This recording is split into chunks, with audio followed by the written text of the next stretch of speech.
In this video, I'm going to be doing exercise 268.1 and 268.2 from our book. And before I get into it, I want to explain a little bit why I'm doing these two exercises in particular. I didn't fully understand what an ideal actually was, probably until after the second exam. So it took me a little bit to actually like fully comprehend and be able to explain what it is.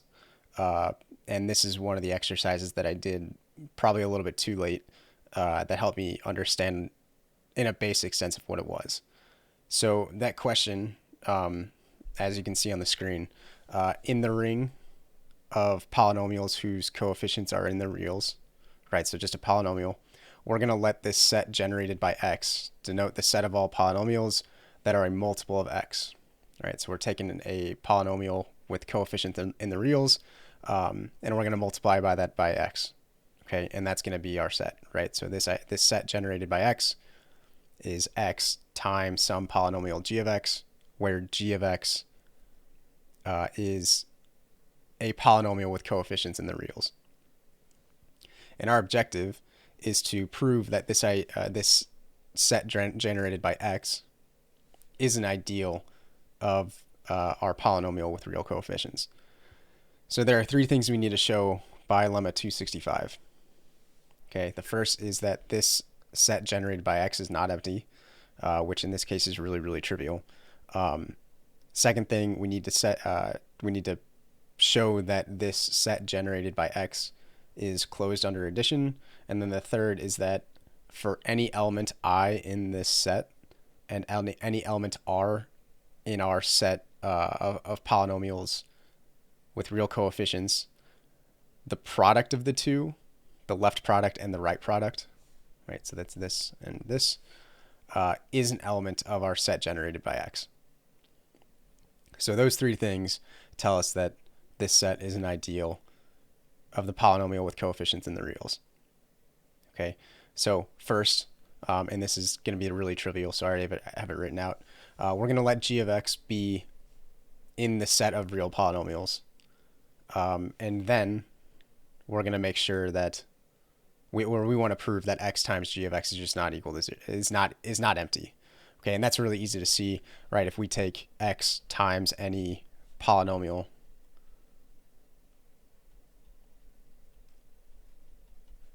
we're going to have something. Even if it's 0, it's not going to be empty.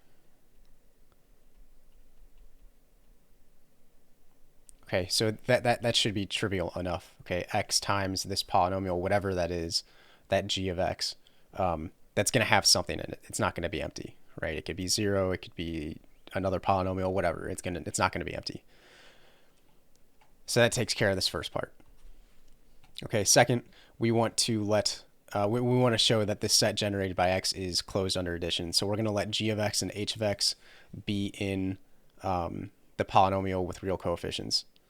Okay, and we're going to define that x times, I think it did, h of x, right? This by definition is in our set generated by x, right? This is a polynomial multiplied by some value x.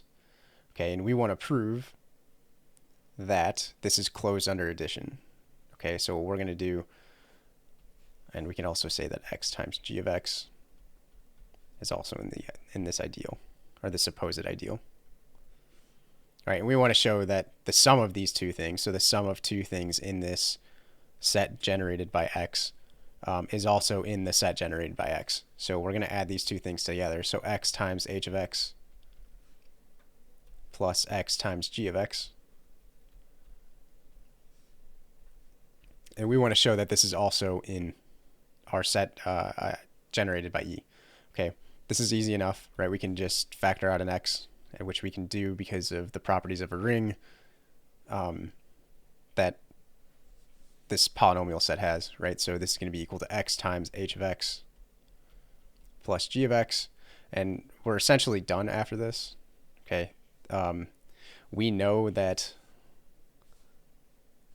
this h of x plus g of x, that is automatically in r of x. So then x times whatever polynomial that is going to be an element of the set generated by x. Okay, so we know it's closed under addition, which is one of the things we needed, right? So that takes care of this second need.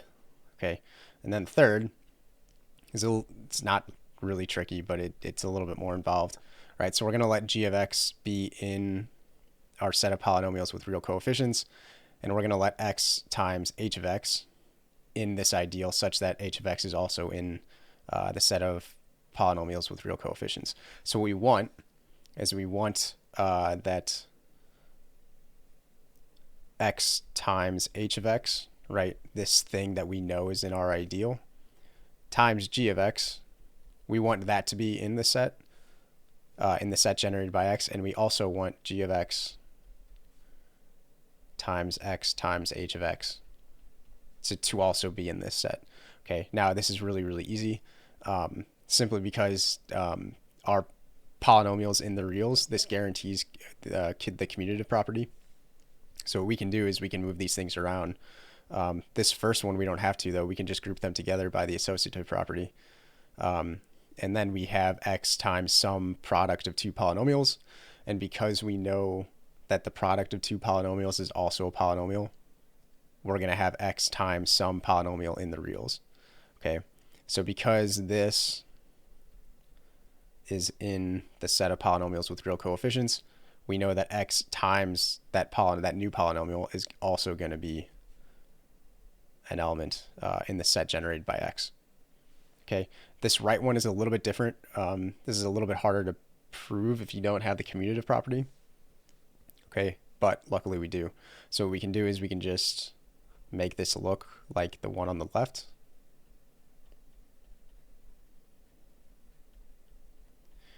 And just like the one on the left, right, we know that this product of two polynomials with real coefficients, this is also going to be an element of those polynomials.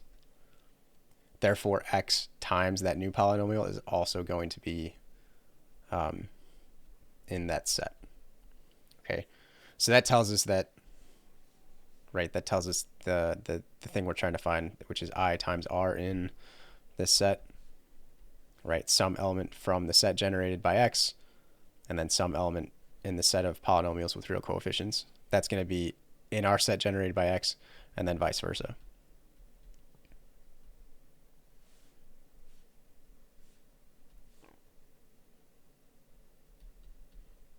Okay, and we know this because this makes it really, really easy because the set of polynomials with real coefficients is commutative, so it makes our lives a little bit easier. So from these three things above, right, we know, and by lemma 265, we know that the set generated by x is an ideal of Rx. Okay, so that's 268.1, which is a really specific example. Okay, 268.2 abstracts it a little bit, if you will. And the question goes like this. So more generally, let f of x be some arbitrary polynomial, and let the ideal generated by f of x denote the polynomials, let that set denote the polynomials that are a multiple of f of x. So now instead of just x multiples of the polynomial, we're going to have f of x multiples of the polynomial, right? So this f of x is equal to the set of f of x times g of x, where g of x is in the set of real polynomial coefficients. And we want to show that that is also an ideal of Rx. And the proof is really, really similar. So we're going to let f of x be some arbitrary polynomial. And I'm assuming it means in the polynomials with real coefficients. And we're going to let g of x be in the same set. Okay. The first thing we need is it not empty, which again is pretty trivial. Okay. We're going to let f of x times g of x, which is going to be in our set, right? The product of two polynomials.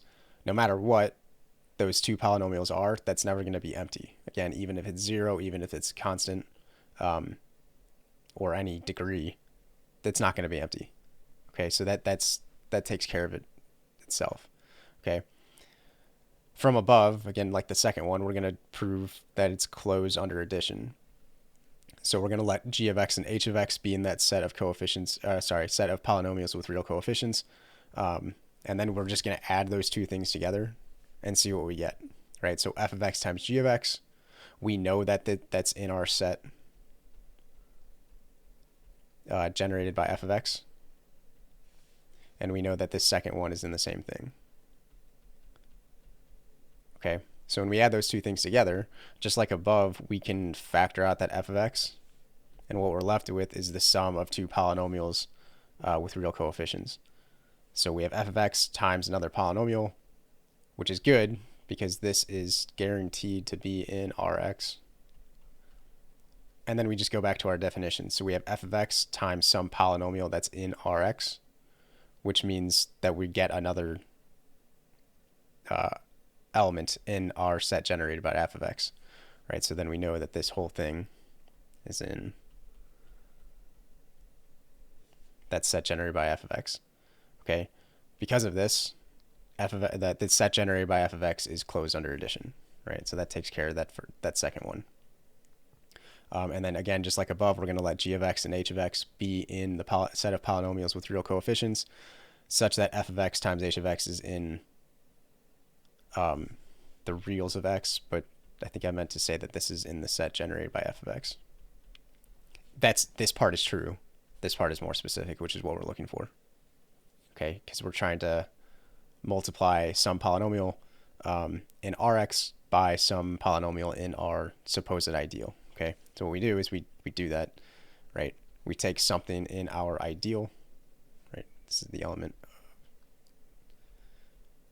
in the set generated by f of x, and we're going to multiply that by some other polynomial in Rx. And when we do that, we get f of x times this new polynomial, right? We know that this new polynomial, this product of two polynomials, we know that that's guaranteed to be another polynomial with real coefficients.